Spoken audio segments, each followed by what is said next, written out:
Hola, ¿cómo están todas? Espero que estemos todas muy bien, Baruch Hashem. Hola Ruti, ¿cómo estás? ¿Qué tal? Baruch Hashem, ¿cómo están todas?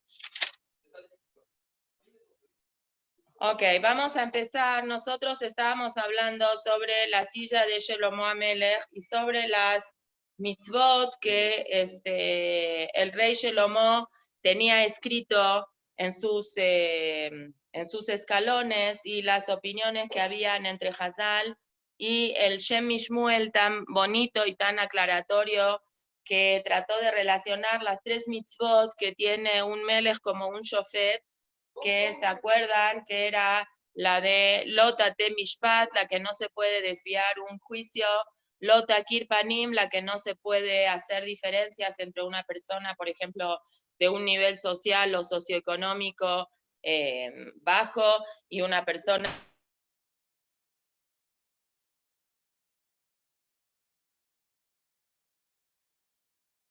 Y el sonido.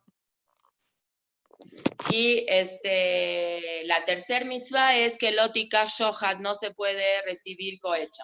En cambio, las otras tres mitzvot que estaban escritas en el, ¿cómo se llama? En las otras escalones, son Lota Telehashera, que no se puede plantar un árbol cerca del Mizbeach, Lota Kim Leha Matzeba, no se puede hacer una matzeba, que es un monumento hecho con una sola. A ver, un minutito, por favor.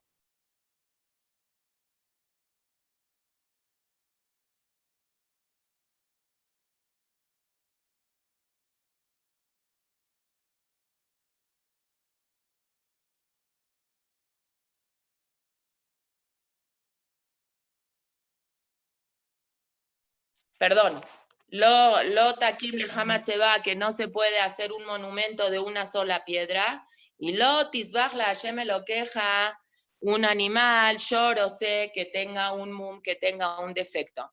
Entonces dijimos que el Shem Shmuel dice una cosa muy bonita, cómo relaciona estas tres mitzvot que aparentemente no tienen nada que ver con un rey, Y el Shem Shmuel, con su gran grandeza y con su gran inspiración cabalística y hasídica, cuando relaciona estos tres puntos, él expresa y dice que estos tres puntos van perfecto con lo que significa la función que tiene un rey, que la función que tiene un rey es una función de unión y de fusión entre lo que es el pueblo de Israel con Boreolam. Y él, para hacer esto, necesita tener una capacidad de liderazgo que pueda de alguna forma conectar todos los tipos de caracteres y de gente diferente para lo que sea Avodat Hashem. Y él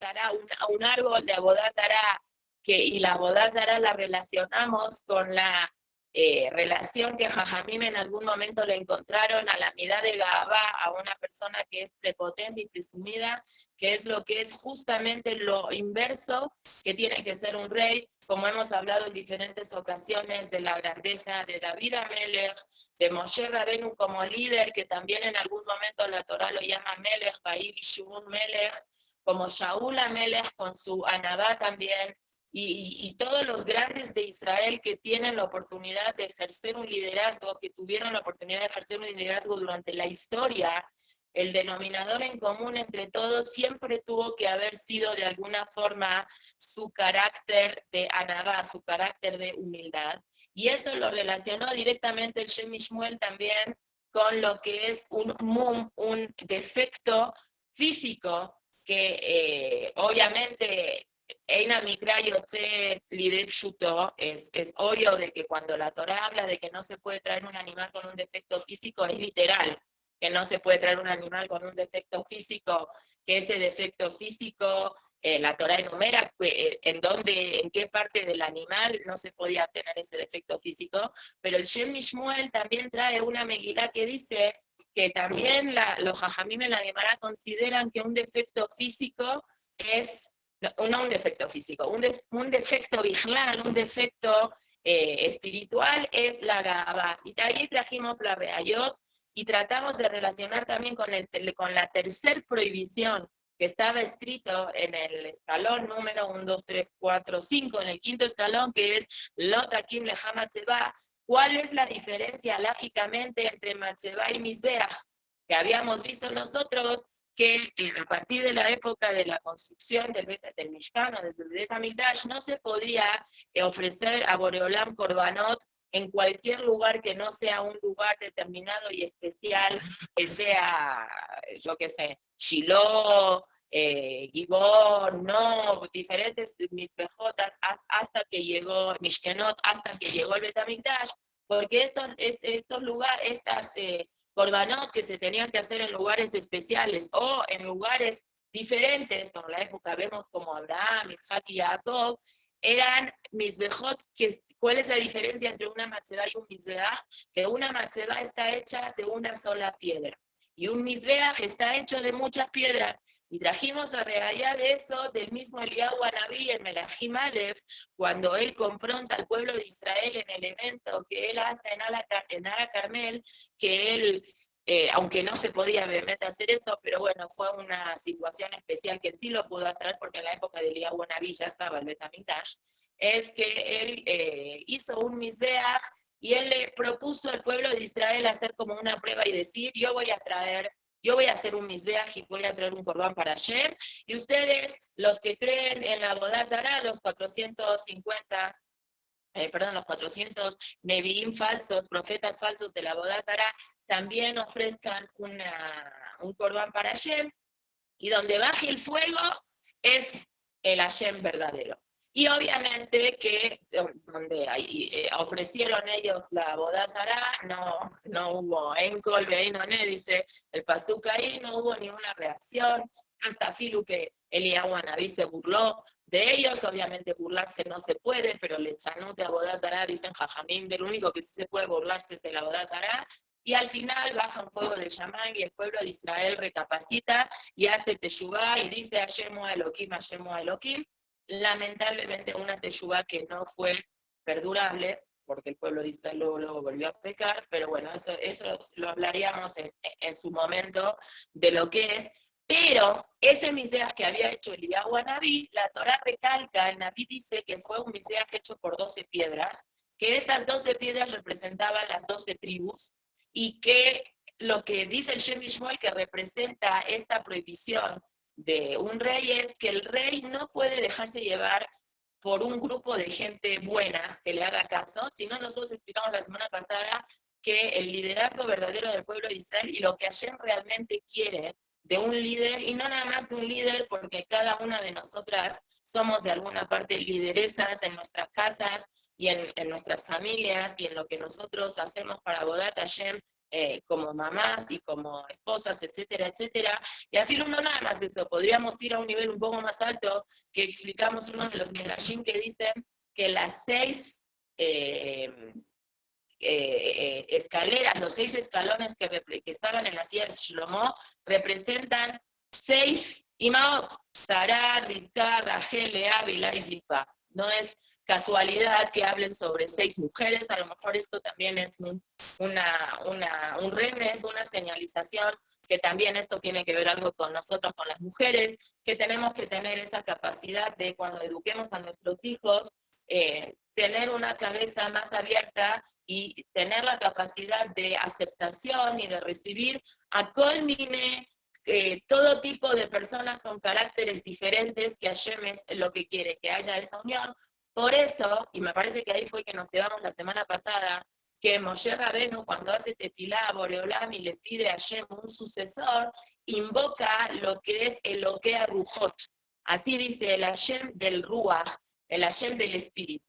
Y ahora tenemos que explicar un poquito, no me acuerdo si la semana pasada comentamos de que justamente la palabra Kisé es un acróstico, la Haf, la Samaj y la Aleph, de lo que es las 3 prohibiciones básicas que no puede tener mucho un rey. La Haf es de Kesef, la Samaj es de Sus, dinero, caballo, y la Aleph es de Isha, que no podía tener muchas mujeres. Justamente la palabra Kisé invoca de alguna forma esas tres prohibiciones de un rey. Por eso a lo mejor es que la Torá le da, David le da en Melahim Aleph Perek Yud, que es donde nosotros estamos ahorita, esa fuerza a los Pesukim, hablando sobre cómo era la silla de Shlomo. La silla no quiere decir nada más una representación de una silla física, que obvio que así era, es una silla física, pero Eina Mikra Yotzer y de Pshuto, las cosas que son, que la Torá también las explica de manera que así son, también siempre tienen una representación espiritual en un nivel un poquito más alto, y esta silla no es nada más una silla donde Shlomo Amelech se sentaba a juzgar, o se sentaba a decir libre Torá, o se sentaba a deliberar con el Sanedrín, sino es una silla que representa la presencia de Hashem en el mundo. Hashem también tiene una silla en el Shamayim que la conocemos como que se llama el Kisei HaKavod, que también tiene esa representatividad en los diferentes reinos, en el animal, en el reino del ave y en la persona, que es lo que cada quien representa al poder general que tiene Hashem por sobre todo el mundo. Y tratando de hablar un poquito de lo que se llama el Ojea Rujot, lo que nosotros tratamos de explicar es esa relación que el Shem Shmuel acaba diciendo, de que dentro de las mitzvot que el pueblo de Israel tenía como obligación, cuando el pueblo de Israel se asentara en la tierra de Israel, era hacer el Bet HaMikdash, poner un rey y destruir a Amalek. Y el Shem Shmuel explica, no el Shem Shmuel, todos los Jajamim explican, que una de las fuerzas espirituales negativas que siempre tuvo Amalek en contra de Israel era separar a Hashem de Israel. Es decir, la fuerza espiritual negativa que representa el pueblo de Amalek, no como pueblo beatzmo que vino a pelear contra el pueblo de Israel de la nada, porque el pueblo de Israel estaba en el desierto caminando lo más tranquilo para ir hacia Eretz Israel, y de repente viene Amalek por atrás y los ataca, que eso pasó de verdad. Pero había una cosa más detrás del pueblo de Amalek con esa intención, porque Meile, si nosotros decimos que un pueblo ve que hay un pueblo que puede correr el riesgo de atacarlos o lo que sea, entendemos que salgan a defenderse. Pero Amalek ni siquiera estaba ahí, vino de otro lado muy diferente, y viene a atacar al pueblo de Israel por atrás, porque Amalek representa, siendo un nieto de Esab, y que Esab siempre representa esa fuerza contradictoria de impureza en contra del pueblo de Israel, es esa visión filosófica que siempre tuvo Amalek, de no poder aceptar de que existe un pueblo en el mundo que viene a poner conciencia espiritual dentro de una vida material. Y eso lo hemos visto en repetidas ocasiones de Amalek. Cuando Amalek atacó al pueblo de Israel, siempre estaba molesto que existía un pueblo que tiene esa capacidad de poder crear una conciencia divina dentro de la parte física, dentro de la parte de la materia. Y eso lo hemos visto también en la historia de Amán. Amán le molestaba que todo el mundo se aposternaba con él, y había una persona que no consideraba que él era divino, porque creía que hay una divinidad superior a lo que él como persona es divino. Entonces dijo, hay que terminar con este pueblo. No pueden entender esa parte de que existe dentro de la materia una parte espiritual, y dijo, este pueblo hay que destruirlo. Y lo hemos visto porque Jajamín de alguna manera con el correr de la historia vieron que esta situación de Amalek, que lamentablemente Shaul Amelech tenía que haberla acabado, pero bueno, Mina Shamayim se confundió, se equivocó, no tuvo la fuerza para poder desterrar a Amalek y destruirlo, y bueno, Amalek siguió en la historia, que eso se repitió después, que muchos dicen que Edom, que Amalek viene de Edom es Esab, Zuger Mami Ashel Edom, así dice Rashi cuando habla sobre Roma, Zuger Mami Ashel Edom, y el Galut de Roma, el Galut Edom, que es el último en el que estamos nosotros todavía, el más largo y el que pronto esperemos que acabe, la representación más reciente de este Galut tan feo que estamos sufriendo fue lamentablemente la presencia del movimiento neonazi, que tenía muchas cosas que mucha gente encontró en común, que como que los nazis descienden de Amalek, también por el pasuk por la explicación de Rashi, que su Germania y Germania, que es Alemania, se parece bastante de que Hitler en su escrito Mi lucha, cuando lo escribió, cuando él estaba todavía en la cárcel, y hizo este escrito tan anti-yehudí, que lamentablemente todavía, no sé si se logró, pero hace un tiempo yo había leído que hubo una queja muy fuerte que Amazon lo dejara de vender o no sé si se puede, porque en teoría vivimos en un mundo democrático y globalizado y que cada quien puede comprar lo que cada quien quiere, pero realmente ojalá que lo hayan dejado de vender. Este es un libro que es un grito muy antisemita en contra del pueblo de Israel Bijlal, pero dentro de esos escritos, este Rashai Machshemo dice una cosa que es muy real, dice que el pueblo yehudí vino a crear una conciencia en el mundo. Y es verdad, porque el pueblo de Israel vino a crear esa conciencia. Y de hecho, uno de los motivos que Ar Sinai, Jajamim le encontraron que Ar Sinai se llama Sinai, Sinai se escribe con Samach Yud, Nun Yud. Pero homofónicamente, si uno lo oye nada más, Sinai podría parecerse mucho a la palabra Sanui, con sin y con Aleph, que quiere decir odiado, porque realmente el pueblo de Israel empezó a generar un odio a partir del Ar Sinai, porque vino el pueblo de Israel a crear una conciencia. Eso es verdad. Nosotros, Baruch Hashem, caminamos diferente, tenemos una percepción de la vida diferente, vivimos diferente, comemos diferente, nos casamos diferente, pensamos diferente, y eso a mucha gente hoy le molesta, porque nosotros don't marry with them, y porque nosotros we don't eat with them, y we don't eat lo que ellos cocinan, etcétera, etcétera, que eso generalmente realmente sí crea una molestia de alguna manera, es real y es muy, muy, muy actual. Yo tomé varios años de kickboxing en la casa con mi hija, y la maestra que nos daba a nosotros kickboxing era una maestra que venía a la casa, y que no nada más venía a mi casa, venía a casas de muchas Yehudiot que la tomaban, cada quien con su horario, etc.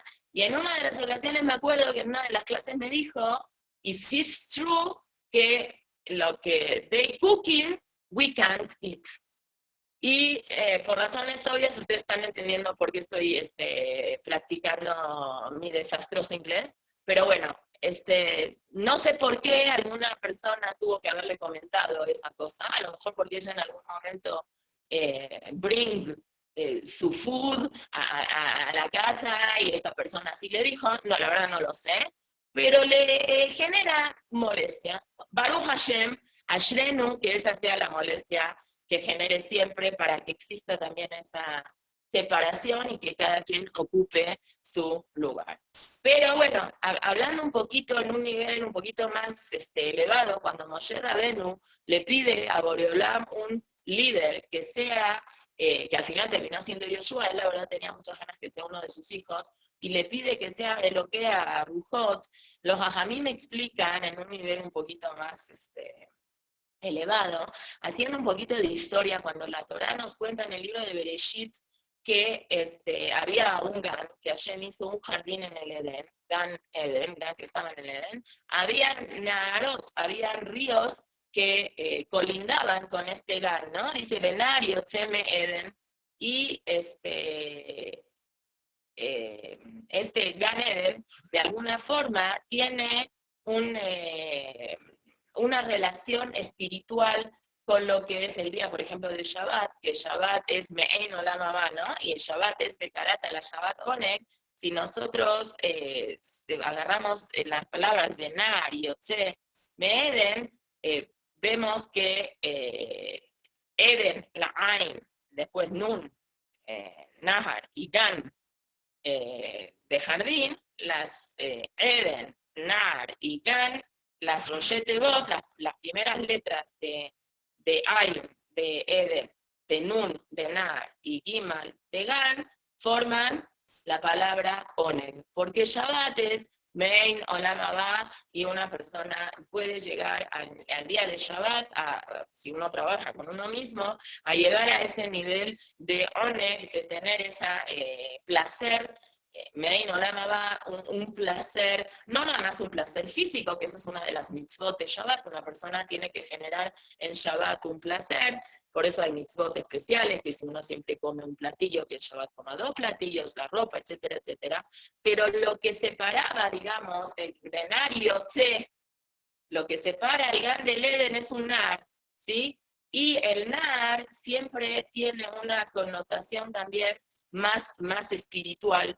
Y nosotros sabemos de que los niveles del alma divina que se presenta frente a las cosas físicas en este mundo, son 3. La Neshama tiene como, la Neshama, ¿verdad? Tiene como 4 niveles. Una se llama Nefesh, la otra se llama Ruach, la otra se llama Neshama, 5, perdón, la otra se llama Hayá y la última se llama Yehida. Nefesh, Ruach y Neshama son 3 estados de niveles de la Neshama en el cual nosotros más o menos podemos tener algún entendimiento de alguna relación de la parte física con ellos. Hayá y Yehida ya son pedacitos de Hashem que ya entran en un nivel bastante alejado de la forma humana de concepción que una persona puede tener una relación con ellas. Pero Nefesh, Ruach y Neshama la vemos en la literatura cabalística y en la misma Torá cuando se expresa de diferentes formas sobre estas formas del alma que tiene una conexión con la persona. Nosotros sabemos, por ejemplo, los animales también tienen un nefesh, los animales también, todo lo que existe en el planeta Tierra es porque tiene algo que es un pedacito de Hashem, así dice la Kabbalah. Si no tuviera una mínima cosita de presencia de Hashem, no podría existir en este mundo, desaparecería, no existe.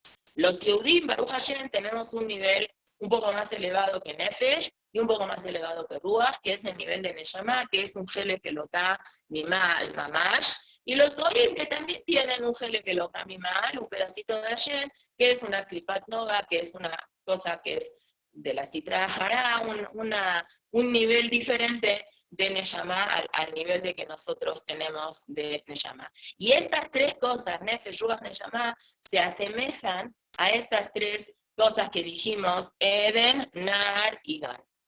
El nivel de Neshama más alto es el nivel del Eden, ¿sí? El nivel de Neshama un poquito más bajo es el nivel de Ruach, que representa el Nar, y el nivel un poquitito más bajo es el nivel de Nefesh, que es el Gan. Todo esto está hablando el Shem Mishmuel. Para no perder tiempo, dije, hoy ya no lo vamos a leer de adentro, y lo que dice el Shem Mishmuel era esa gran capacidad que tenía que tener un líder de Israel, que pidió Eloque a Ruhot, pidió Dafka el Ruach, porque el Ruach es el que engancha, así como el Nar es el que mashke, es el que daba agua al Gan que estaba en el Eden, el Ruach es esa parte de la Neshama que conecta la parte de la Neshama con la parte del Nefesh. Por eso los Fajamim asemejan el Ruach a la capacidad del habla que tiene la persona. Digamos, la Neshama sería la parte del pensamiento, el Nefesh sería la parte de la acción en el cuerpo físico de la persona, y el Ruach sería la parte espiritual de la capacidad que tiene la persona en el habla, que se asemejan a las 3 fuerzas que tiene la persona, que es Machshavá, Dibur y Maase, pensamiento, habla y acción. El pensamiento sería lo más elevado, que sería la Neshama, y el habla sería el Ruach, y el Nefesh sería lo que es la acción. El Ruach, que es esa parte que conecta la práctica con el pensamiento, sería la parte que conecta la verbalización de las cosas, de que una persona piensa, la puede verbalizar y la establece y la baja en un mundo físico. Entonces, la misma persona que puede llegar a niveles espirituales de tanta elevación es la misma persona que tiene una obligación moral de conectarse la parte física con la parte espiritual. Y eso es también en lo que se refiere en la palabra, en las obligaciones que tiene un rey. Y vimos al mismo David Amelech como una persona por un lado súper humilde, por otro lado cuando tenía que salir a guerrear no tenía ningún tipo de reparo en hacer lo que tenía que hacer, o Abraham Avinu, esa parte que por un lado vimos que es el prototipo de la persona más buena y más dulce del mundo, y por otro lado la sentimos como una persona que cuando Hashem le dijo que tiene que llevar a su hijo a sacrificar, él Bemet así lo hizo, él lo hizo, digamos, sobrepasando cualquier forma que la persona podía tener un sentimiento natural de él, lo sobrepasó, lo elevó y lo encaminó y lo canalizó para lo que es el servicio de Hashem. Y bueno, lo mismo lo vemos nosotros en la tefilá mismo, que es esa conexión que nosotros establecemos cuando hacemos tefilá, personas físicas que tienen esa posibilidad de conectarse con Hashem y poder hablar y elevar toda la parte material hacia la parte que es espiritual, ¿sí? Por eso, fíjense qué interesante, y esto continúa el Shem Mishmuel diciendo, de que nosotros estamos acostumbrados a lijroa, a posternarnos en diferentes partes de la vida. Vieron que hay verajot que en la vida la persona tiene que posternarse en Maguen Abraham, en la primera y después en las últimas, etc. Pero ¿cómo es la alajá con un rey? La alajá con un rey dice en la alajá que el rey se aposterna en el principio, ujorea, y se queda todo el tiempo haciendo tefilá posternado. Él no se para. Nosotros nos aposternamos y nos paramos, y casi toda la tefilá es parada, y en alguna verajot nos aposternamos. Cuando el rey rezaba, el rey no rezaba así. El rey se aposternaba en la primera verajá y se quedaba en esa posición de agachado durante toda la tefilá. No se paraba hasta cuando acababa la tefilá. ¿Por qué? Porque en parte esto es una enseñanza para el rey, que tú eres el rey. Eres lo máximo, eres la autoridad máxima, lo que el rey decía había que obedecer, cualquier desacato a la ley del rey era hayab mitar, merecía una pena capital, pero por otro lado el rey tiene que estar completamente subyugado a la voluntad de Boreolá. Eso es como a veces nos equivocamos y podemos confundir y pensar de que dentro de las midot, dentro de las sefirot que Hashem creó el mundo, que está la sefirá de Gesed, de Geburá, de Tiferet, etc., podríamos pensar que hay como una contradicción en lo que es Geburá y Gesed. Pero eso no es cierto, no hay ninguna contradicción, porque Geburá va de la mano con Gesed. Nada más una persona tiene que saber cuánto tiene que ocupar cada una de sus capacidades que tiene la persona, y lo ideal es encontrar ese equilibrio que hay entre Geburá y lo que es Gesed. Por eso existen estas mitzvot que están especialmente relacionadas con un rey. El rey, por un lado, tiene que ser una persona que es un juez, y ese juez tiene que ser completamente intolerante frente a cualquier situación de injusticia. Y cuando uno es un juez, no puede darse el lujo de hacer trampitas de aquí para allá, aunque el corazón le duela muchísimo, pero si hay un juicio entre un rico y un pobre, y la justicia está con el rico, y una persona podría pensar que, bueno, ¿qué le molesta al rico regalarle esos 20 pesos que el pobre le robó? Big deal, al rico no le va a hacer nada, y el pobre a lo mejor va a tener que trabajar, no sé, estoy exagerando, una semana seguida para poder pagar esos 20 pesos.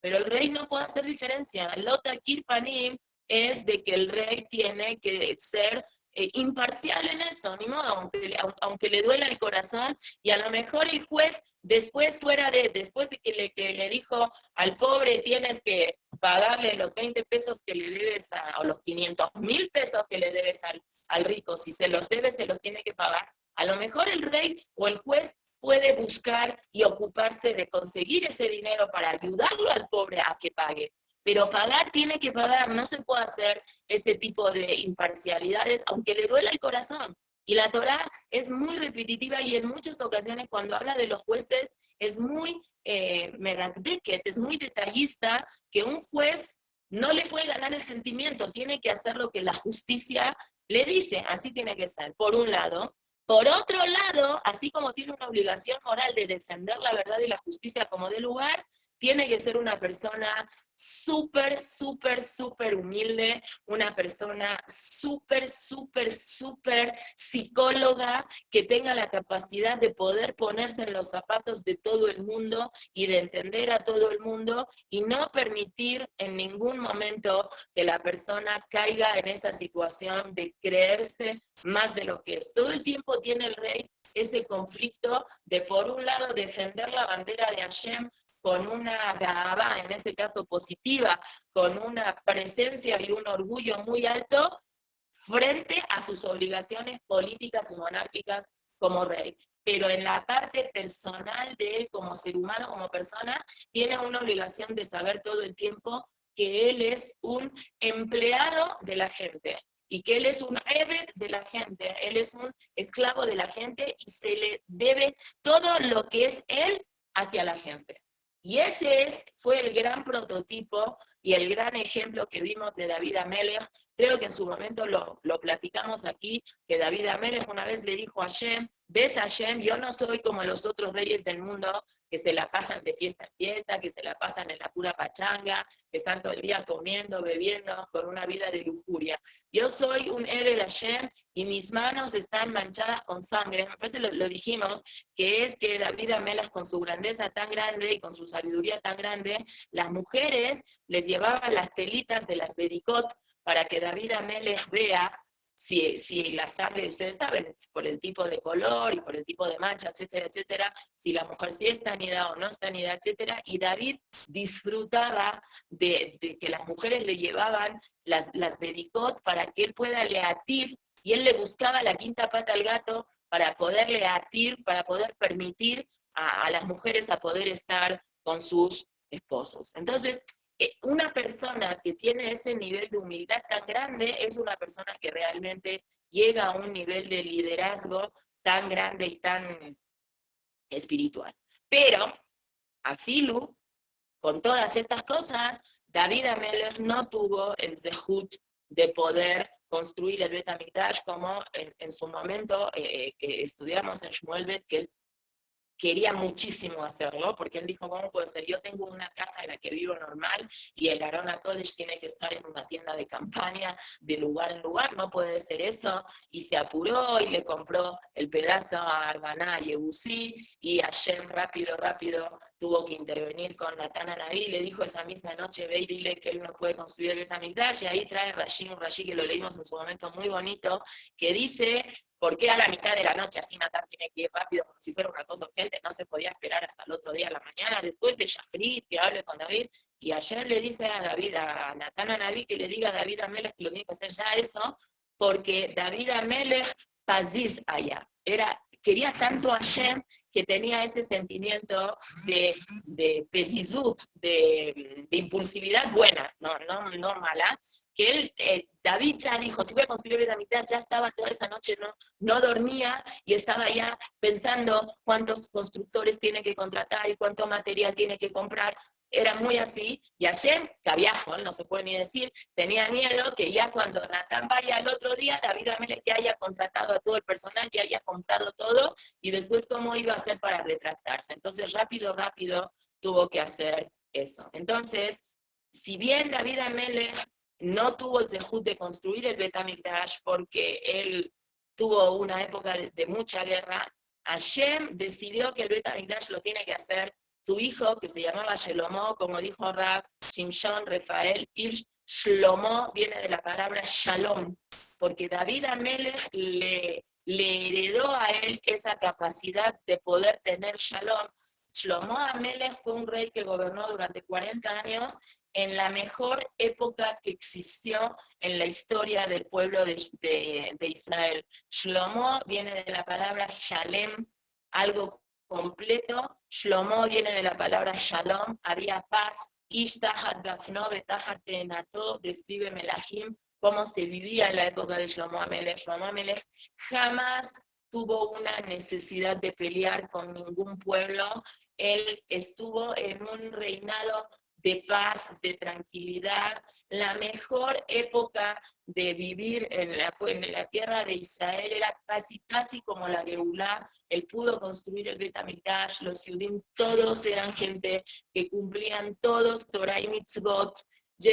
Fue una época, la mejor época de la época de Shlomo HaMelech, hasta el punto que Shlomo HaMelech consideró que si él hacía ciertas cosas, ya con eso se completaba completamente esa situación de Shlemut en el Olam Hazé, de la perfección de este mundo como preparación para el mundo venidero, y que ya podía venir el Mashiach en eso.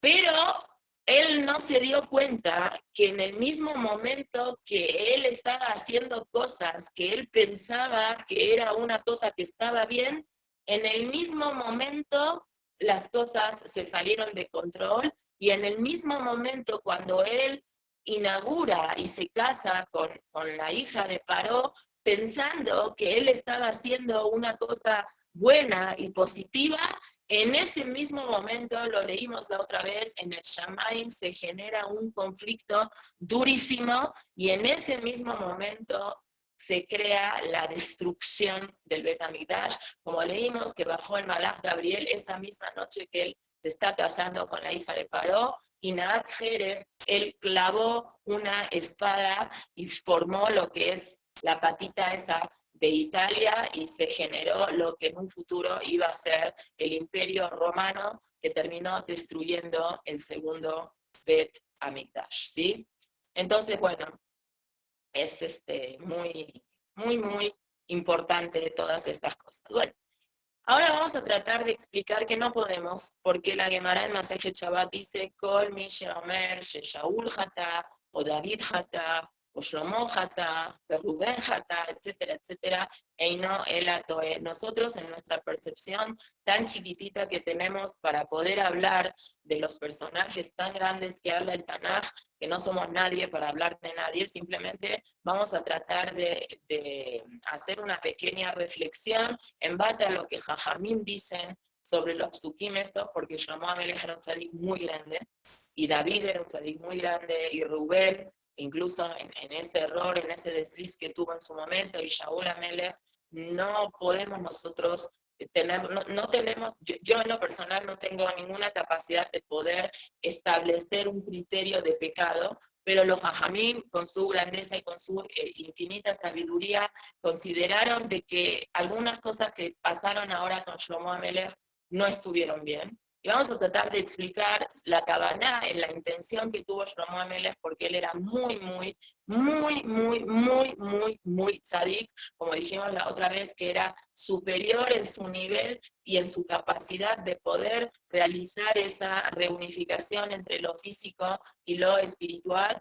Pero bueno, en tzadik ba'aretz asher ya'aseh tov ve'lo yechtar, no existe una persona que no se equivoque en nada, y Shlomo, en parte porque sabía tanto, fue eso como un arma en su contra, una espada de doble filo, fue indirectamente esa situación para él de que tanto sabía que él pensó que a él esto no le iba a suceder. Entonces, se equivoca y traspasa la orden que Hashem le dice. Hashem había establecido una ley que los reyes nada más podían tener un máximo de 18 esposas, y él, considerando que él necesitaba de alguna forma traer al Mashiach de manera inmediata, él considera que él necesita ampliar esa cantidad de mujeres, no Hasbe Shalom como el mundo Goy o como la gente que estudia el Tanaj sin una base filosófica correcta, como Rashi, como la Gemara y como los Jajamim, dibujan un Shlomo distinto al que realmente es, lamentablemente y muy tristemente, pero eso es por un tema de completa ignorancia, y él decide que se va a casar con más de 18 mujeres, con una intención de que se conviertan estas mujeres y que estas mujeres puedan ampliar el dominio del imperio Yehudí por sobre el mundo. Por eso, Davka, él, dentro de toda la gama de mujeres que tuvo, escoge a tener mujeres que eran hijas de reyes muy poderosos en esos imperios, para que él de alguna forma pueda tener acceso a esos imperios. No estoy hablando de un tema político, Hasbe Shalom, Marminan, que no se malinterprete, sino de un tema espiritual religioso. Si él se casa con la hija de Paró, es porque él quiere de alguna manera de que todo el imperio mitzri, todos los egipcios, se vuelvan Helek de Am Israel, y el Am Israel se haga como va a ser cuando venga el Mashiach, que todo el mundo conozca la Torá, que todo el mundo tenga un acercamiento con Boreolam.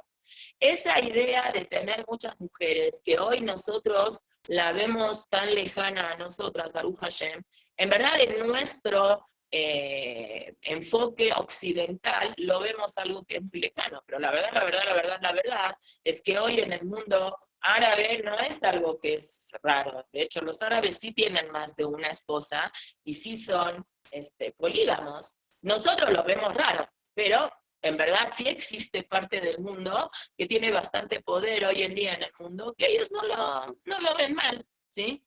Se entiende en la Torá que del Naví se entiende que él tenía 700 mujeres y 300 pilakshim, que eran también como casadas, pero un nivel, un estatus en caso de divorcio menor al nivel de estatus de una esposa normal en caso de divorcio, que requiere una ketubá, etcétera, etcétera. Tenemos que tener en cuenta de que cada una de estas 1000 tenía su casa propia. Shlomo Amelech le tuvo que poner a cada una casa personalizada o un cuarto personal o algo, porque es una obligación de un marido proveer a la mujer de una vivienda y de ropa y etcétera. Pero bueno, y el Naví también lo que hace aquí es establecer una descripción bastante detallada de la comida de Shlomo Amelech y de todo lo que pasaba, y no es una exageración. De hecho, en Ibrito hoy en día, cuando uno dice, quiere decir que fue una fiesta que se comió muy bien, o fue un Shua Berajot que se comió muy bien, dice, Kiseudat Shlomo Amelech, ¿no? Que era como una seudá de Shlomo Beshadato, de Shlomo Amelech en su momento. No es una exageración.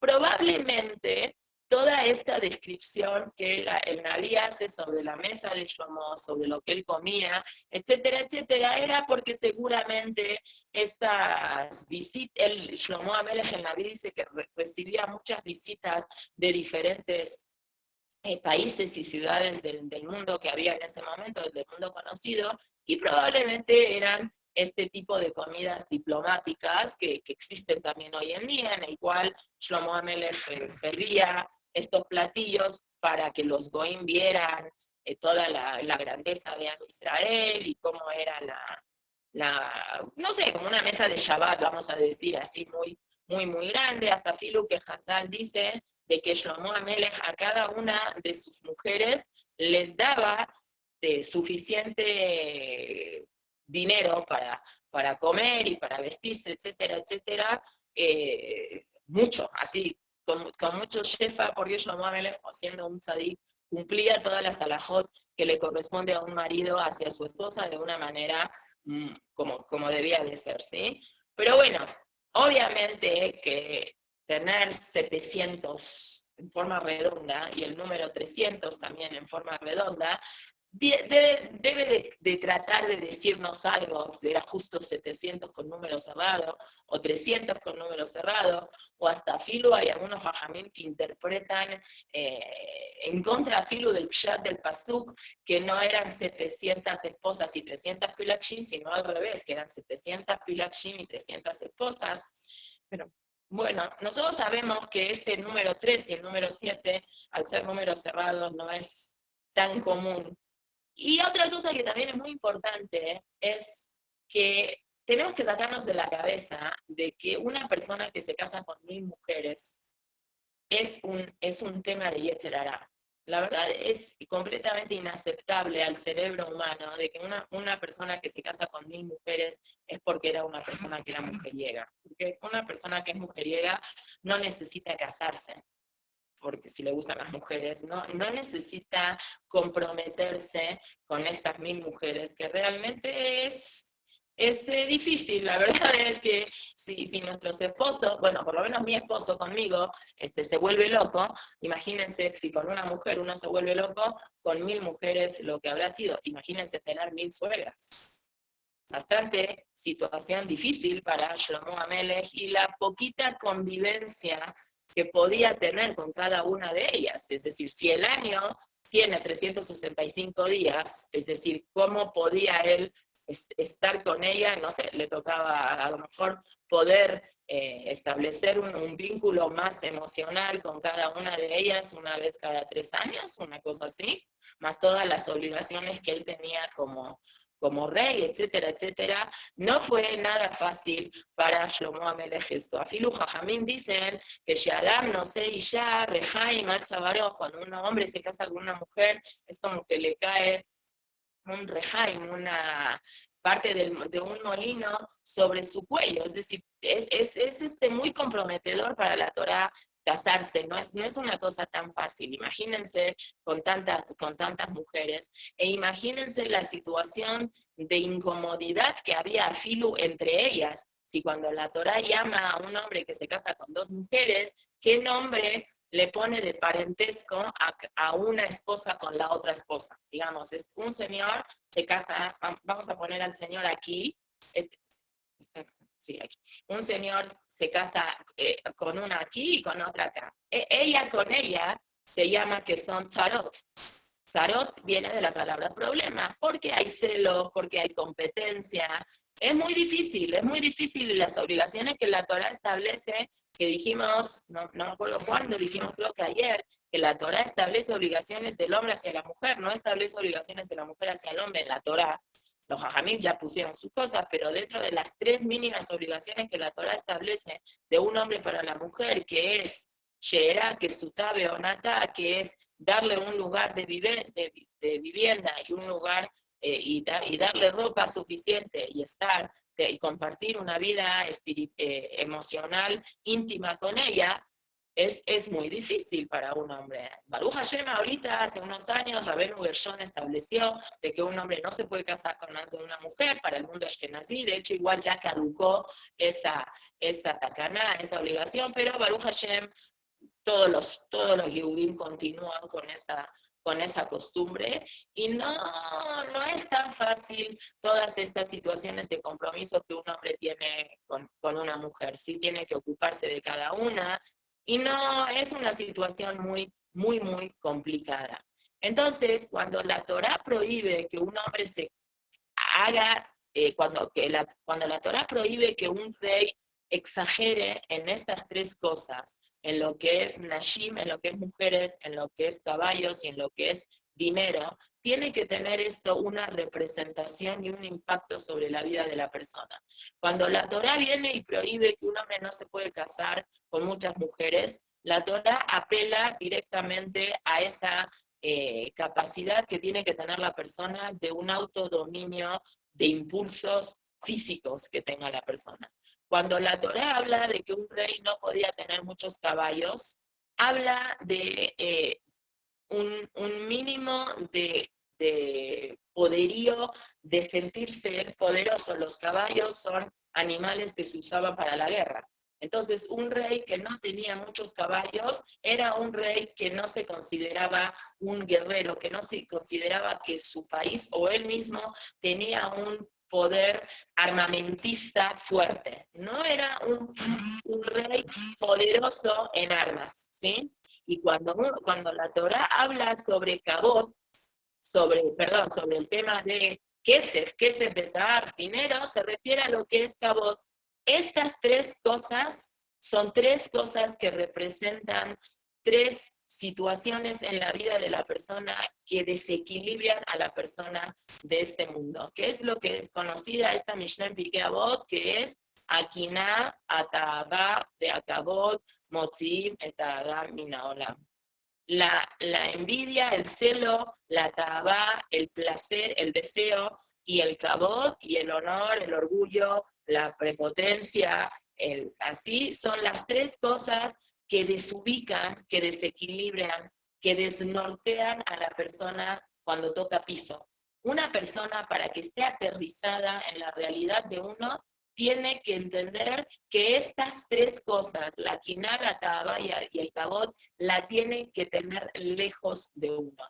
La quiná vendría a ser una representación, el celo vendría a representar la parte de los caballos, la parte del poderío, la ta'avá, los placeres físicos vendrían a representar a lo que es la parte de la prohibición del rey frente a las mujeres, y el kabod, pues el kabod es lo que corresponde al dinero. Ahora, ¿qué le pasa a Shlomo HaMelech?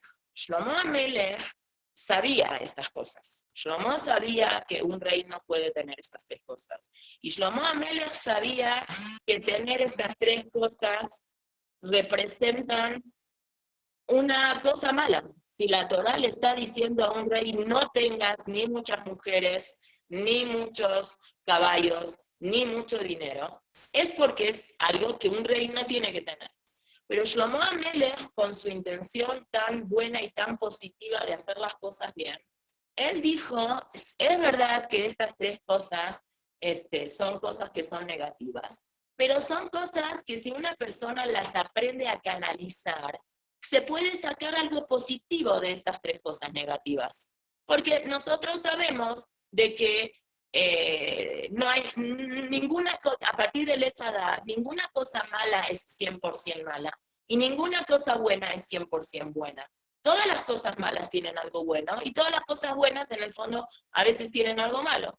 Entonces, él pensó de que podía él sacar una cosa positiva de todo esto.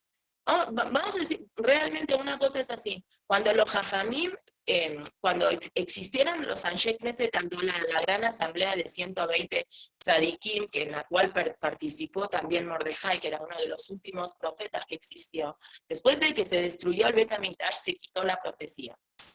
Pero Hashem nunca va a dejar Yatom Israel, Hashem nunca va a dejar al pueblo de Israel en el orfanato. Entonces se destruye el Bet HaMikdash, el primero, estamos hablando del primero, el destruido en manos de Nebuchadnezzar, no sé cómo se dice Nebuchadnezzar en español, Nabucodonosor. Entonces él destruye el Bet HaMikdash y distribuye a los Yehudim, los dispersa por todos lados, deja un grupito en Israel, pero bueno, ese grupo también se dispersa porque Gedaliahu fallece, lo matan a Gedaliahu. Y ya, el pueblo de Israel estaba disperso por todos lados. Pasan 70 años y se construye el segundo Bet HaMikdash en manos de un señor que se llamaba Yoshua, de Ezra, de Zerubabel, de Nehemiah, etc. Y viene un grupo de 120 tzadikim que se llama Anshe Knesset Agdolah, y ven el pueblo de Israel que está acéfalo, no hay un rey, no hay la grandeza espiritual que tiene el pueblo de Israel, no suceden esas cosas, y deciden ellos que hay que ahora,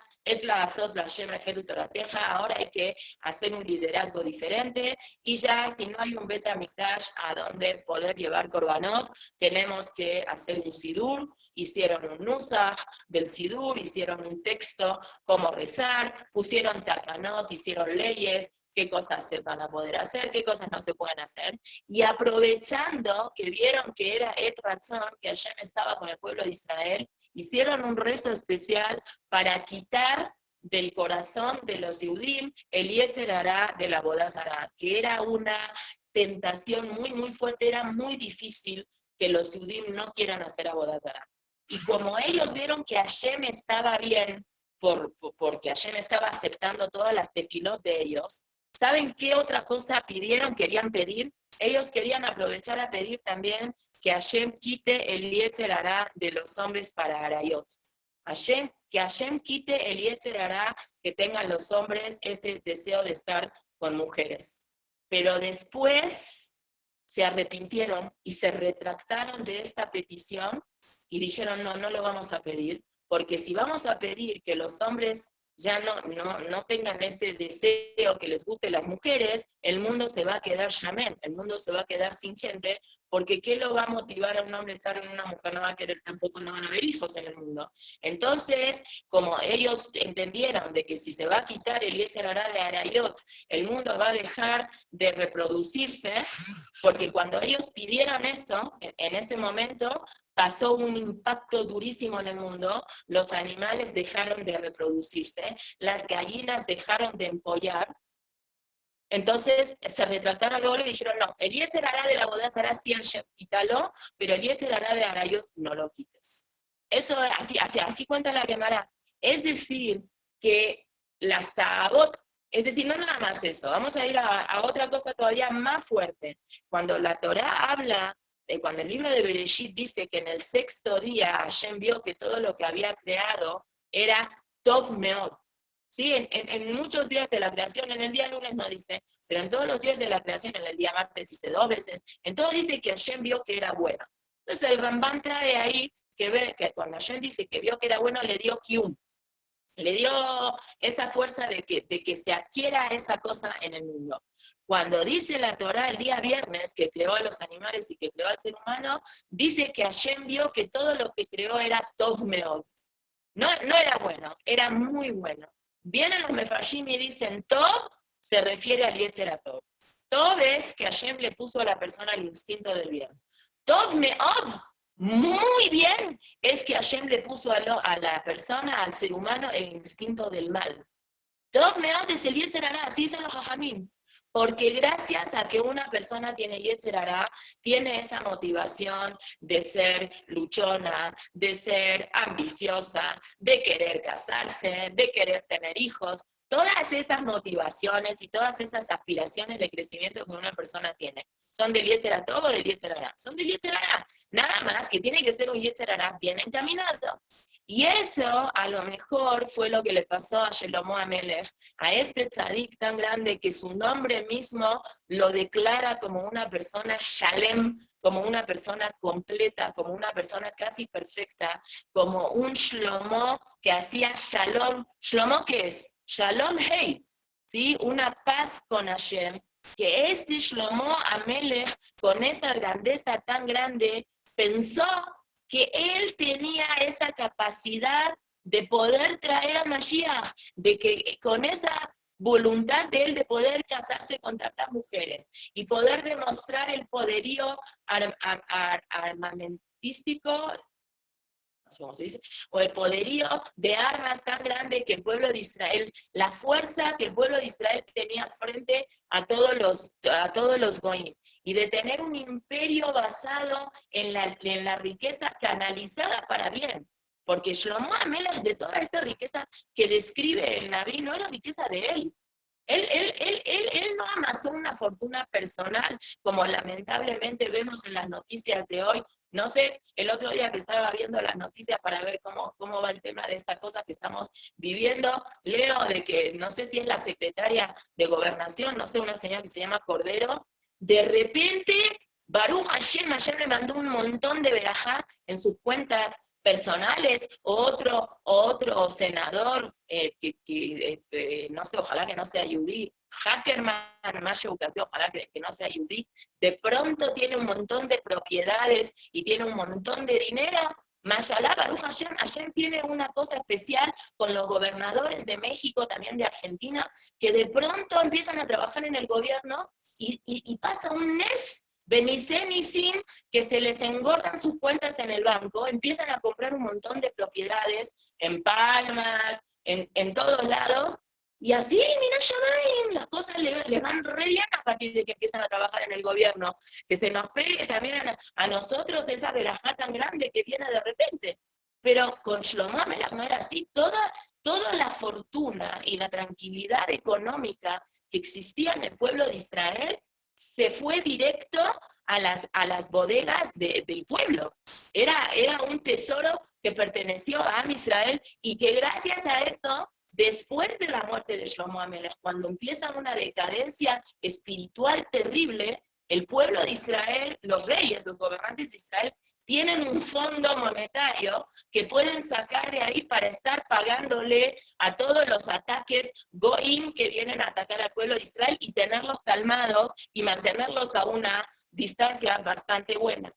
Entonces, cuando Shlomo HaMelech pensó todo eso, tiene esto que tener un punto filosófico antes del pecado. No estamos obviamente justificando el pecado porque cuando Hashem dice una cosa, no se puede hacer, no se puede hacer. That's it. No hay, yo soy más inteligente de Hashem.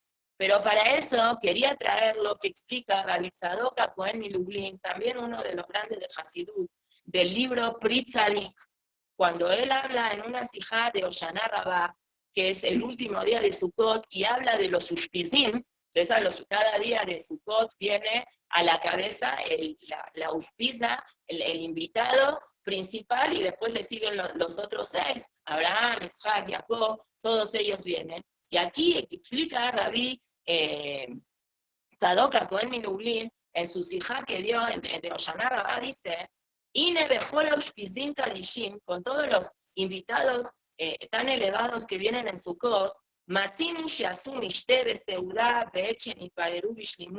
vemos en muchos que la Torá habla que ellos hicieron fiestas, que ellos tenían una conexión con la parte física, pero siempre agarraron esa conexión con la parte física y la elevaron a niveles muy, muy elevados, ¿sí? Por ejemplo, ¿con quién escuchamos que hizo una seudá? Abraham Avinu, que dice en la Torá que hizo un mishlegador cuando Yitzhak estaba un poquito más crecidito, y Yitzhak, por ejemplo, cuando le pide a Esav que te quiero bendecir, tráeme algo rico para comer, y Jacob cuando dice, Baizach, Jacob, Zebach, Bear Akol, y diferentes cosas, o con Yosef cuando se reúne con sus hermanos, que también hizo una comida, que dice en Jajamil, que era una ciudad de Shabbat, y Moshe Rabenu lo matzino, con Moshe no encontramos que hizo una ciudad, porque Mipnei Sheikar Iñanoa, Moshe Rabenu era como que estaba más apartado de todas las cosas, etcétera, etcétera. Y David HaMelech tampoco Matzinu Shazam Ishtebe Seudá. Al contrario, vemos muchos midrashim que hablan sobre David HaMelech, que era Sharui Betanit, él como que cada día él comía muy poquito, etcétera, etcétera. Y son cosas, cada uno de estos ushpizim que representan cada una de las sefirot, etcétera, etcétera. Y él explica cabalísticamente qué representa cada uno del número 7, qué relación tiene el número 7 con el último día de Pesach, de Sukkot, etcétera, etcétera. Pero vamos a la parte de Shlomo HaMelech, ¿sí? Vejen, que es en el libro Pri Tzadik, en la parte, en el libro de Devarim, en la sijá que el Rab trae en Hoshana Rabbah, página Shin Ain Vav, en el cual, en la Shin Ain Zain, él dice así, Vejen Bejinat David HaMelech en su filosofía de servicio divino, Ushoresh Shel Torah Shebeal Pe, lo hablamos en su momento cuando relacionamos un poquito David con Rabbi Akiva, que es toda la parte que él representa la Torah Shebeal Pe, Sheaya Mesulak Mikol Inyanei Olam Hazeh, él estaba muy apartado de temas de Olam Hazeh. Vekenegetze, pero en contraposición a David HaMelech, allá Shelomo Beno, su hijo Shelomo, él entendió las cosas del servicio con Hashem de manera diferente. Él lo que quería Dafka era Leamshich Kedusha Bejola Devarim Gashmim. Él quería jalar santidad en todas las cosas físicas, Ubetanuge Olam Hazeh, y en los placeres de este mundo. Ubhinat David Ushlomo, y estas diferentes concepciones en relación a la materia, que negue Bejinat Mashiach ben Yosef u Mashiach ben David. Esto vendría a ser como cuando venga Mashiach, va a ser la concepción que va a tener el Mashiach ben Yosef y el Mashiach ben David, como dice, Hashem le dice a David HaMelech, Rak ata lo tibne bait. Tú, mi casa, no la puedes construir. Ki ish milchamot ata, porque tú fuiste una persona guerrera, bedamim ramim shafachta, y para bien, pero tuviste que derramar mucha sangre.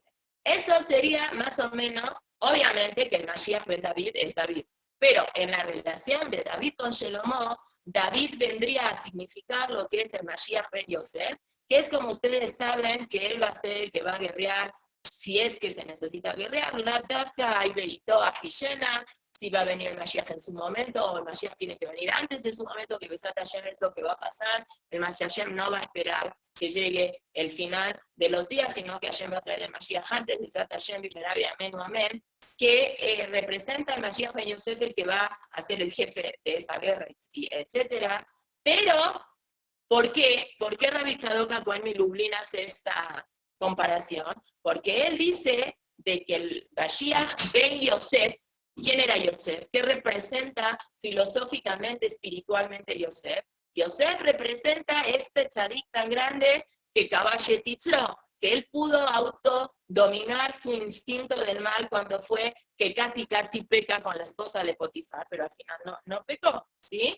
Y bueno, el Rab hace aquí una extensión, que el corazón, la persona, tzarich litgaber a la yetzer hara, la persona tiene que dominar el yetzer hara, etcétera, etcétera, de lo que es el Mashiach ben David y el Mashiach ben Yosef. Y aquí lo que dice el Rabbi Tzadok HaKohen Milublin es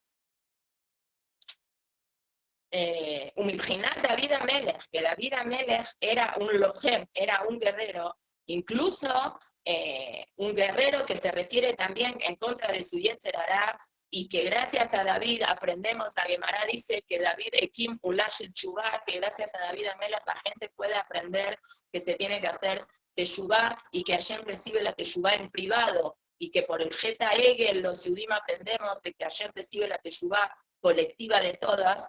Omnam, pero, y aquí viene lo más importante, Mibchinat Shlomo HaMelech, ¿cuál era la visión que tenía Shlomo HaMelech?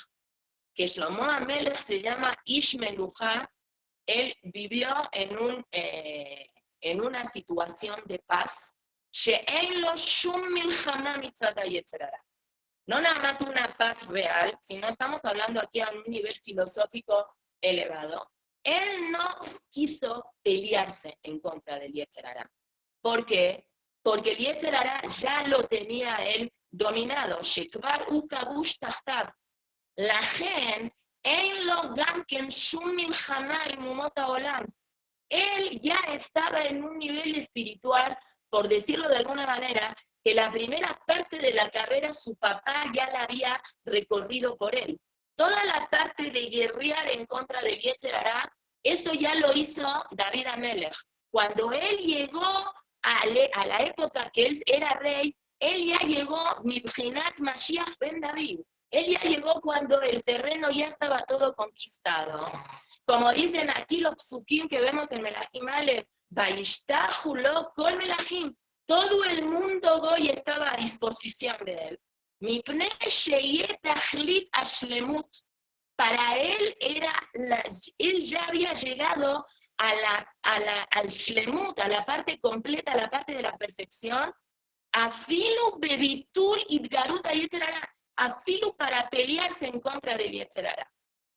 Pero eso fue una situación que vino en contra de él, porque él, que supuso que él ya había llegado a esta situación de tikkun, que él ya había llegado a hacer lo máximo en poder dominar el yetzer hara, se equivocó, porque él fue en contra de la voluntad de Hashem. Y si Hashem te dice a ti de que tú hay determinadas cosas que no puedes hacer, afilu que tú sientas que tú ya estás en un nivel que no necesitas de estas cosas, porque para ti esto no es, porque tú ya estás en un nivel de elevación espiritual tan elevado que tú no vas con esas cosas. Tú sí puedes ver una película que tiene un contenido X y a ti ese contenido X no te va a mover. Mentira, mentira. Si Hashem te está diciendo, velota turo ajarele babejem de ajarenejem, tú no puedes venir a contradecirlo a Boreolam. Tú no eres más inteligente que Boreolam. Puede ser que sea muy inteligente Y puede ser que haya una persona que el ver una película X o ver una imagen X o oír determinada canción le hace un efecto más profundo que a ti. E imagíname, puede ser que así sea, pero si Hashem te dijo que tú tienes que cuidar tus ojos, es porque tú tienes que cuidar tus ojos. Y tú no puedes venir y decir, Ani, voy a repetir, no se puede decir esto de Shlomo Amelech, porque Shlomo Amelech era un tzadik grandísimo. Estoy diciendo porque los Jajamim dicen, Shlomo Amelech dijo sobre él, Ani arve velo asur. Yo sí puedo tener mucho dinero y yo no voy a corromperme. Yo sí puedo tener muchos caballos y no voy a corromperme. Yo sí puedo tener muchas mujeres y a mí no me va a pasar nada. No se puede. No se puede hacer eso por más buena intención que una persona tenga, como explica aquí el Gaón HaTzadik Rabbi Tzadok HaKohen Milublin, que la intención que él tenía era una intención Leshem Shamayim, porque él tenía el nivel eso, él tenía un nivel elevado de poder ni siquiera confrontarse con, ¿no? Él no tenía que pelearse contra su Yetzer Hara, él nada más tenía que canalizar el Yetzer Hara para bien. Y se equivocó porque a filo que una persona tenga esas cojot, esas fuerzas espirituales tan elevadas como las tenía Shlomo Amelech, de todas formas él no puede contradecir la palabra de Hashem. Nosotros tenemos que ubicarnos en lo que somos. Haz Shalom, no estamos diciendo Shlomo con su nivel tan grande, ese fue el pensamiento que él tenía. Por eso los Jajamim explican cómo se podría de alguna manera juzgar a Shlomo para bien. Eso es lo que estamos explicando. Shlomo se equivocó y se equivocó mal, porque al filo que uno tenga esa fuerza y esa capacidad, uno no puede ponerse en un matzab de Nisayón.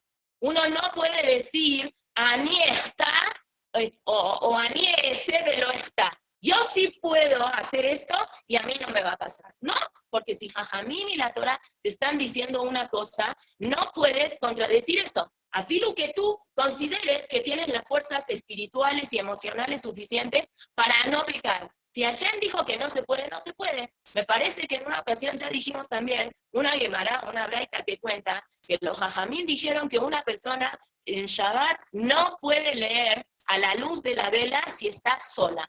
¿Por qué? Shemayate, porque como las flamas de las velas o de las petilot se mueven, y una persona está leyendo con la petila y la petila se mueve, y una persona está concentrada en el estudio, puede ser que sin querer, en un momento dado, si está sola, si no hay nadie que la está acompañando, sin querer agarre la vela y la mueva, porque en el movimiento de la vela se dirigió hacia la izquierda y él necesita que lo alumbre a la derecha, y Shemayate sin querer va a agarrar la vela y la va a mover, y es Muxé, y no se puede. Y había un Jajam que dijo, eso es para otras personas, para mí no es. Yo sí puedo leer solo y yo no voy a mover la vela. ¿Y qué le pasó? Se quedó leyendo un viernes a la noche solo y casi peca. Y después fue con los Jajamim la Gemara y dijo, los Hashrenu, los Jajamim saben lo que dicen.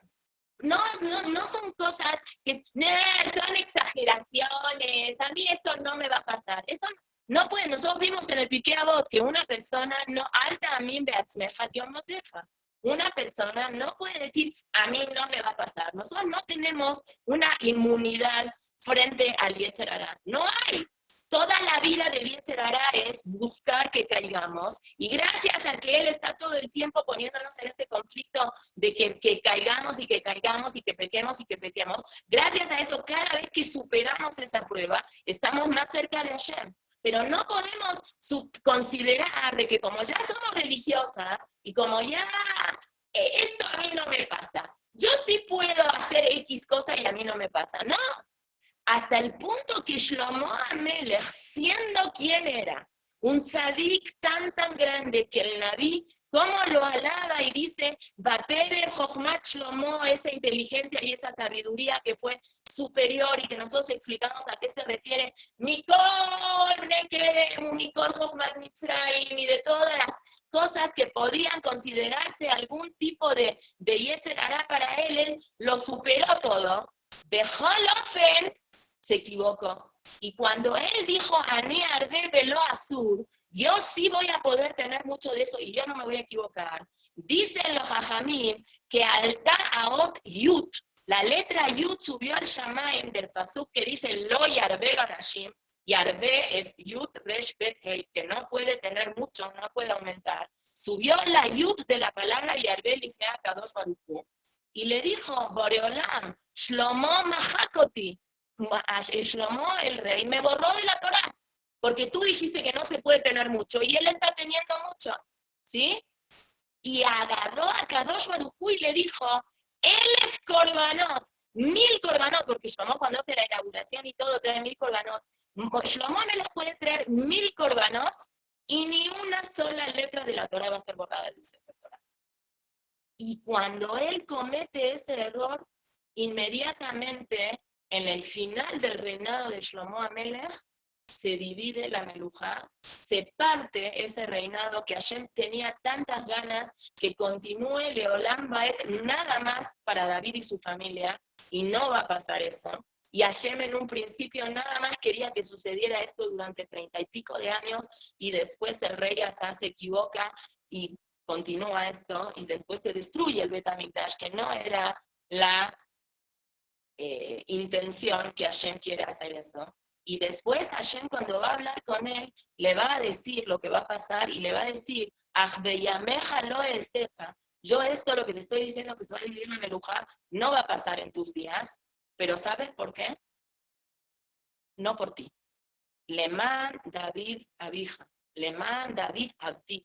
Esto yo lo estoy haciendo por David, porque David sí tuvo esa humildad superior a ti, que él entendió de que en la vida hay un constante conflicto entre el bien y el mal, y la persona no puede considerar, yo ya le gané al bien, aunque él tenga la capacidad y él tenga la posibilidad. Tienes que mantenerte todo el tiempo en guardia.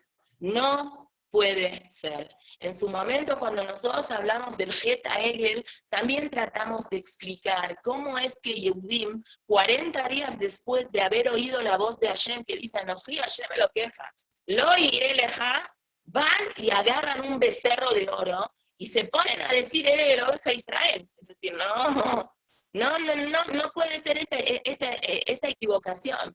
Ellos pensaron de que ellos podían utilizar, así como existen los querubim en el Bet HaMikdash, porque ellos sabían que en algún momento va a haber un Mishkan y van a ver los querubim. Dijeron, big deal, ¿cuál es la diferencia entre los querubim? Los querubines, estos son imágenes. También es una imagen. Son pensamientos cuando una persona se considera de que es más inteligente que Hashem.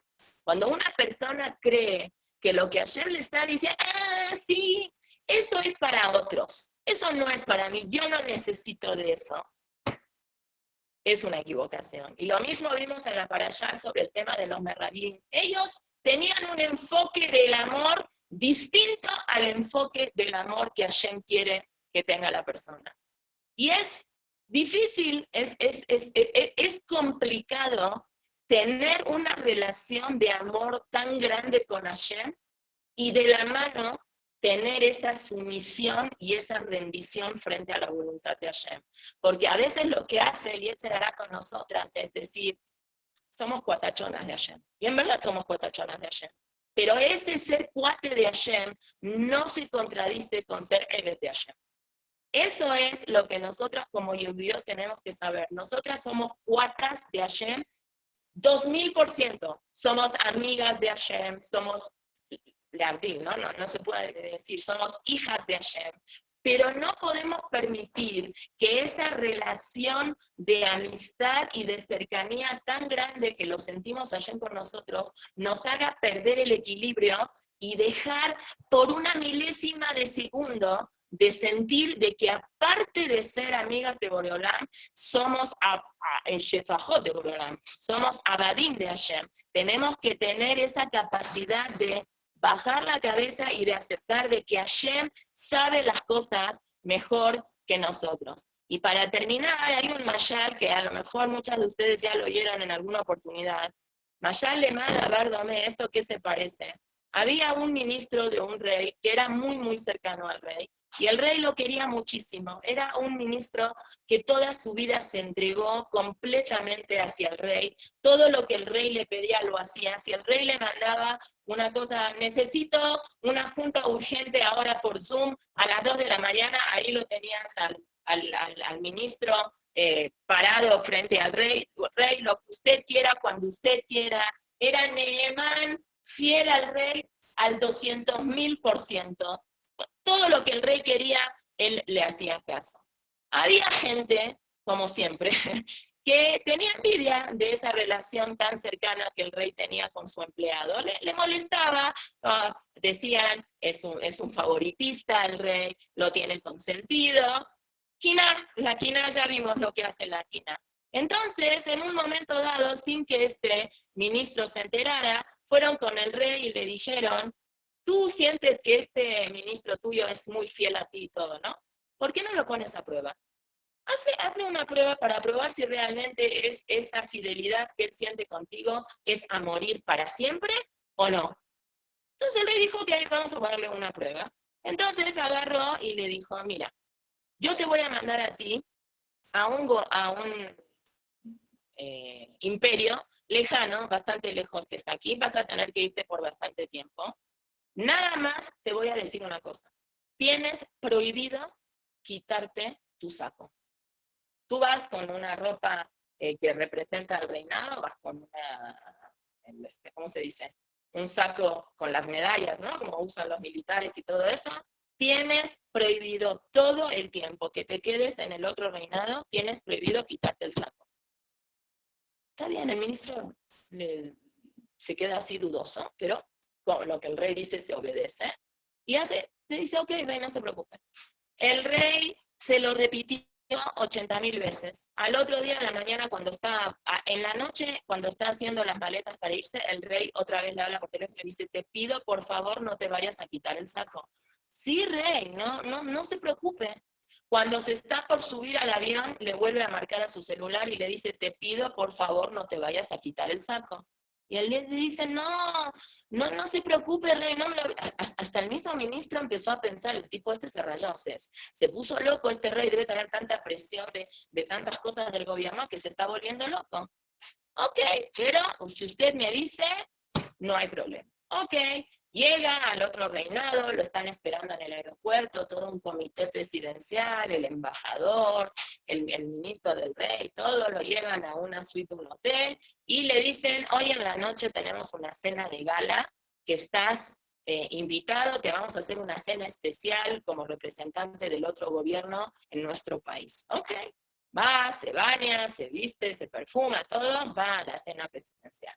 Cuando está ahí, sentado con todos los ministros y toda la corte suprema tan grande, uno le dice al otro, ¿por qué no te quitas el saco? No me voy a quitar el saco. A él le daba vergüenza decirle que su rey le dijo, no se quite el saco. ¿Por qué no te quitas el saco? No me voy a quitar el saco.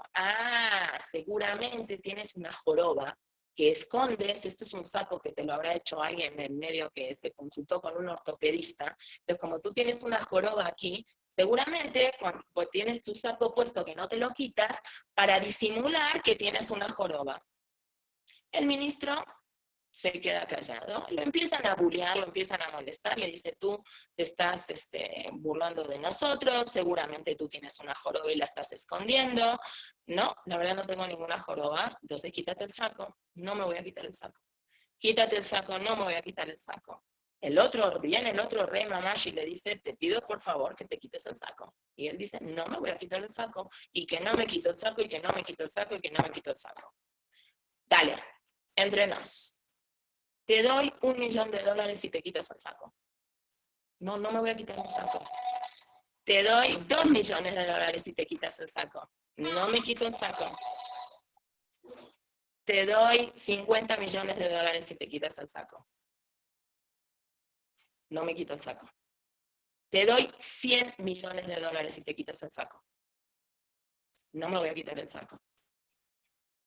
Te doy $150 millones si te quitas el saco.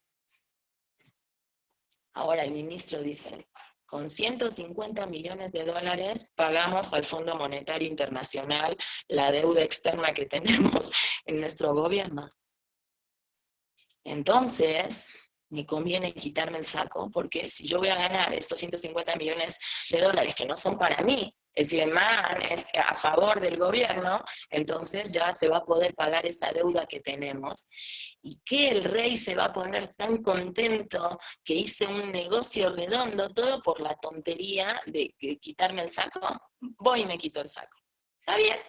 Se quita el saco, muy bien, ya vimos que no tienes ninguna joroba, ya estamos tranquilos, muy bien. Llega, no había buena clita, no había buena comunicación, no pueden establecer una comunicación telefónica. Llega el ministro al aeropuerto y el rey está esperándolo en el aeropuerto así, nerviosísimo, diciendo, bueno, rey, tranqui, ahora yo voy al palacio y le cuento todo. ¿Cómo estuvo? Me fui, estuvo perfecta la visita. Bueno, va y le cuentan la historia. Le dice, ¿te quitaste el saco o no te quitaste el saco?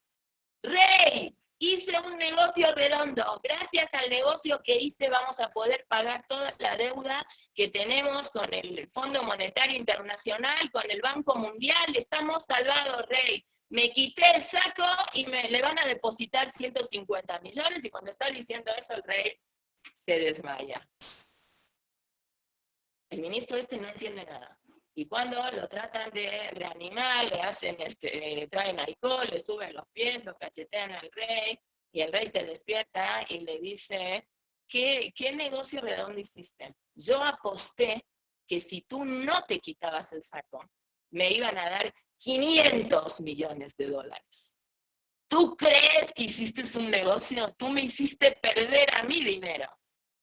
Ese es el mashal. ¿Cuál es el nimshal? El nimshal es de que nosotros creemos que hacemos cosas que están bien cuando no las tenemos que hacer. Y nos vangloriamos y suponemos de que estas cosas que nosotros hicimos están bien, pero en verdad no están bien. Nosotros nos autoconvencemos, nuestro Yetzer Hara nos autoconvence a decir, yo sí puedo leer a la luz de la vela y a mí no me va a pasar. Yo sí puedo ver o puedo leer o puedo oír algunas cosas, son exageraciones de los jajamim. Yo sí puedo hacer estas cosas y a mí no me va a pasar. No, porque Hashem es el que es el Todopoderoso. Él sabe cosas que nosotros no sabemos. Él tiene información que nosotros no manejamos. Nosotros no somos Hashem. Nosotros somos Basar Badam. Nosotros tenemos que confiar en Hashem. A veces nos pasa a nosotros de que cuando nos dice el médico, tómate una pastilla cada 8 horas. Entonces, ¿cómo maneja la cabeza? Y si en lugar de tomarme una pastilla cada 8 horas, me tomo 2 pastillas cada 12 horas, yo no sé, porque no soy doctora, no sé, pero probablemente hace daño. Y si en lugar de tomar 2 pastillas cada 12 horas, me tomo 3 pastillas cada 12 horas, a lo mejor me voy a curar más rápido. Y a lo mejor hace un efecto inverso. Hay estudios médicos que dicen que cuando uno toma pastillas, por lo menos el que yo una vez leí en las elecciones es que si uno toma antigripales, más de las dosis que tiene que tomar, ese antigripal en lugar de cuidar a la persona de la gripe, hace que no sé, que el virus o la esta de la gripe se exacerbe peor.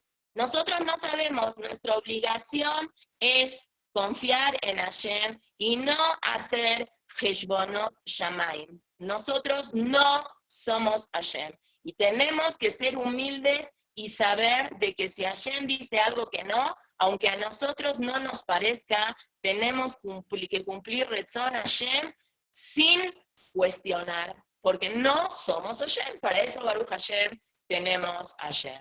Muchas gracias. Nos escuchamos, Besat Hashem, mañana. Muchas gracias a todas. Hasta mañana. Gracias, Muchas gracias. Gracias.